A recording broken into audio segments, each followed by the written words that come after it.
Nobody has been talked about more this offseason than San Francisco 49ers wide receiver Dejon Stribling.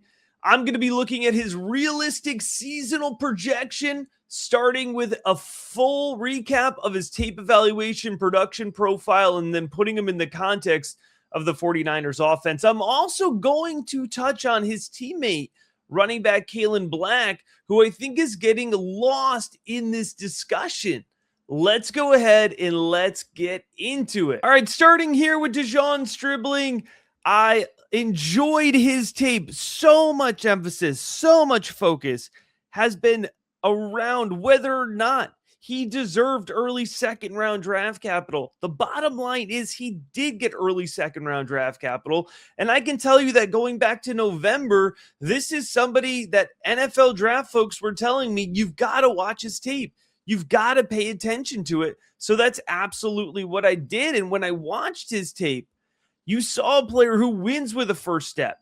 You saw a player who burns moving downfield. I mean, he is legitimately fast, but he wins with that first step. And even NFL defensive backs, as we've seen throughout this preseason, have had trouble keeping up with him when he does win with that first step. I love his sharp footwork. He gets DBs to bite. We've seen that especially working comeback routes so far this preseason, but you can see throughout his tape, it's running post routes, it's running slants. He's able to, I like his sluggos. You could see that on his tape going back to Ole Miss. He really does get guys to bite, and it helps him win over the middle of the field and along the boundary. You look at Stribling, not necessarily the largest player, but he does outplay his frame, especially working through traffic, and I really like his ability to adjust late.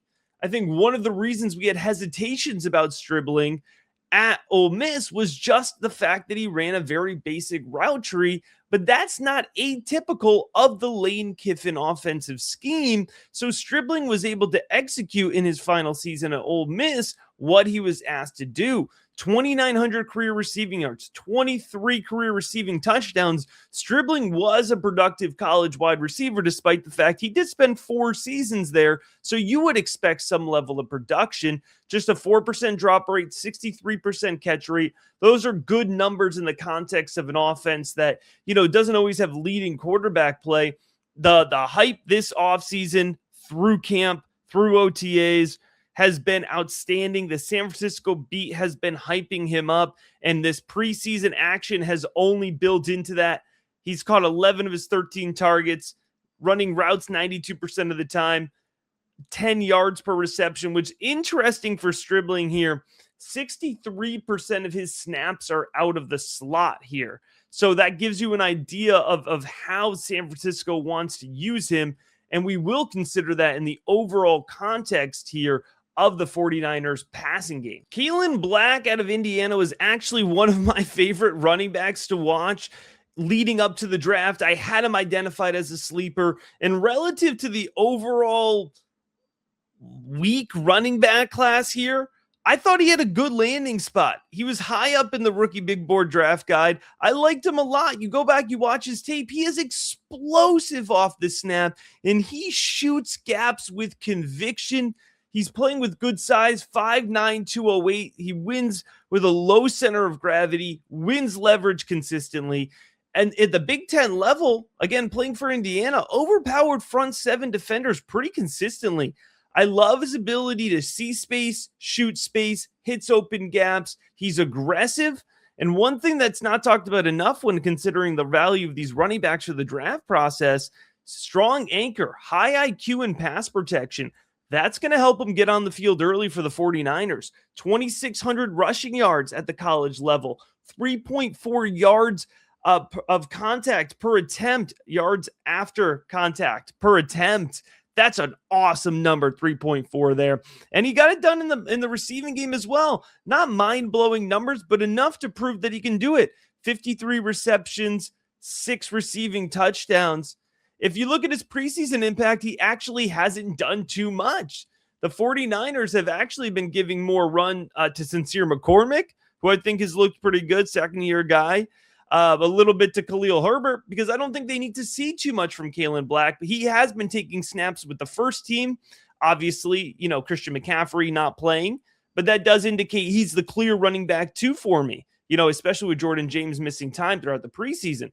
So 33 rushing yards on those 8 attempts, running zone concept 75% of the time. Let's keep that in mind. 2.6 yards after contact per attempt.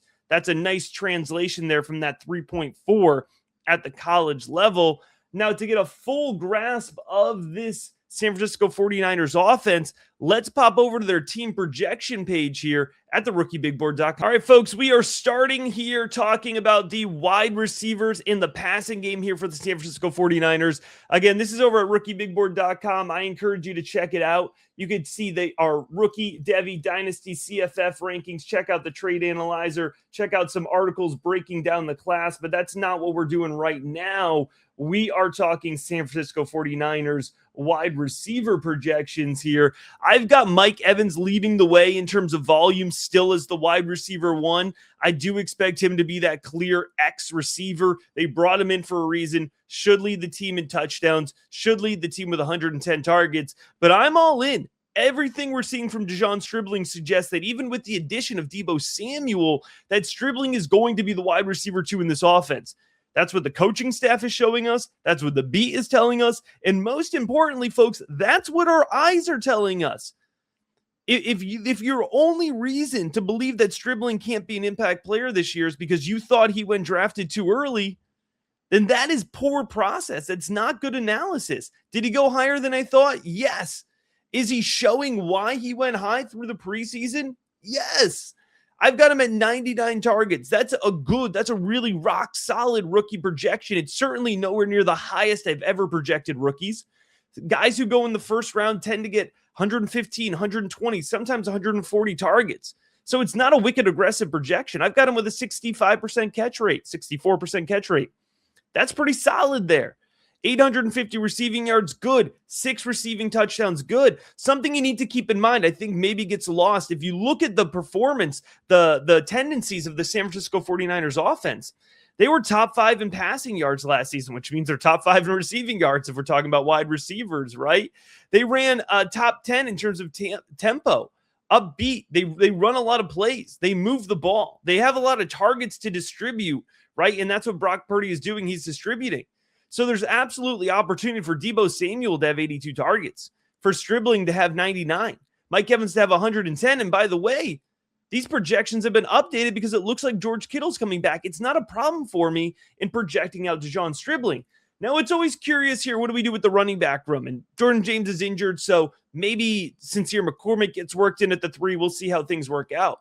But at least for now, it can absolutely be Christian McCaffrey's game. Or he's leading the way. I'm not saying Kaelon Black is going to come in here and steal work from Christian McCaffrey. But in this breakdown here, Christian McCaffrey is 55% of the rushing market, 30% of the rushing market here to Kaelon Black, and 15% to Brock Purdy shown off screen. So you can really like CMC. You can have him be a top 12 running back 1 projection like he is here. 270 carries, over 1,000 rushing yards, 9 rushing touchdowns, 60 receptions. You're not taking anything away from Christian McCaffrey to suggest that Kaelon Black can be an impactful running back too. 147 carries. That's not outlandish. Again, that's 30% of the market share, right? And you always have to consider the idea that you want to roster the running back too on a highly efficient offense, that if Christian McCaffrey misses any time, all of a sudden Kaelon Black is a league winner. But on his own, I still think he could have 700 plus rushing yards. I think he could still have 300 rushing yards. We're going to look at some historical comparisons here to wrap things up that are going to suggest this is a very realistic place to be for Kaelon Black, who is essentially getting no chatter with Stribling absolutely monetizing the 49ers conversation. So within the wider context of the fantasy football landscape this year, Stribling, I've got him at wide receiver 30.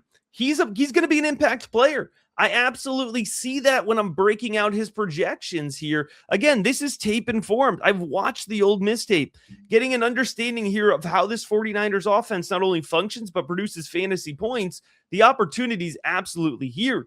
I do have him just behind Jameson Williams, who I think is a much higher floor, but also a lower ceiling. And I've actually got Stribling 1 spot ahead of his teammate here in Mike Evans, because you might have noticed when I was looking at the projections, I actually had Stribling with one more touchdown. That's where I'm getting aggressive with Dejon Stribling with those 7 touchdowns.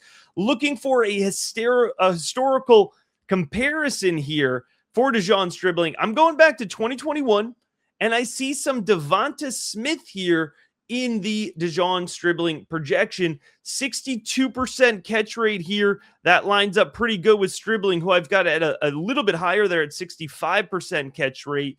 With Smith here, 916 receiving yards. That's a little bit higher. 5 receiving touchdowns. That's a little bit lower. That season in 2021, Devonta Smith finished wide receiver 30. Folks, you don't want to hear this, but the draft capital between Devonta Smith and Dejon Stribling doesn't have any difference in my formula. They're in the same draft capital range, believe it or not. Kaelon Black here, I've got him at running back 41. You might say, what, running back 41? For a guy who's, behind Christian McCaffrey? Folks, it doesn't take much to be running back 41 in this landscape. To be a rotational flex bench relevant running back in 2026 in the NFL, it doesn't take all that much. He's one spot behind Jonah Coleman, another rookie that we may talk about at some point. Folks, let me know who you want me to talk about, break down their projection for. Again, you can see everybody's projection over at rookiebigboard.com. And then Rico Dowdle, who's the running back 2, I think, in Pittsburgh, right? So Black, he's mixed up in this rotation of running back 2s, clear running back 2s, right? And so that's where he's at in terms of seasonal impact. And remember, you've always got the opportunity for him to take over the offense if McCaffrey misses time. Looking for a historical rookie season comparison here for Black, I'm going Cam Akers in 2020. You might remember that season. Cam Akers split evenly pretty much with Darrell Henderson. Malcolm Brown was also in the mix. But that season, Cam Akers had 145 rushing attempts. Boom, pretty much what I've got Kaelon Black at. 625 rushing yards. Boom, pretty much what I've got Kaelon Black at. 1 rushing touchdown. I should say I was leaning into the fact that CMC is used in the red zone. He wins at the goal line. So I didn't do the stereotypical give the running back 2-4 rushing touchdowns to win at the goal line. So I'm not even taking rushing touchdowns away from CMC. But if you did take 3 away and you gave him to Kaelon Black, all of a sudden now he's a top 35, 34 running back. That season in 2020, Cam Akers finished as running back 45 and a little bit stronger of a running back field. And I think Kaelon Black could get there as well. So my take on the San Francisco 49ers offense in terms of rookie production is that we should lean into the Dejon Stribling hype. If you got him on the waivers, if you haven't drafted yet, this is somebody who I definitely am looking to target. But the sneaky value here is actually Kaelon Black. Dynasty leagues, look to trade for him. Add him to your roster. Deep leagues, low waiver wire bids, you could probably add him. A lot of value here in the 49ers offense and a lot of value in making sure you're subscribed to the Rookie Big Board. Make sure to give the video a like. We've got a whole lot more championship winning Dynasty, Devy, college fantasy football, rookie content coming your way real soon.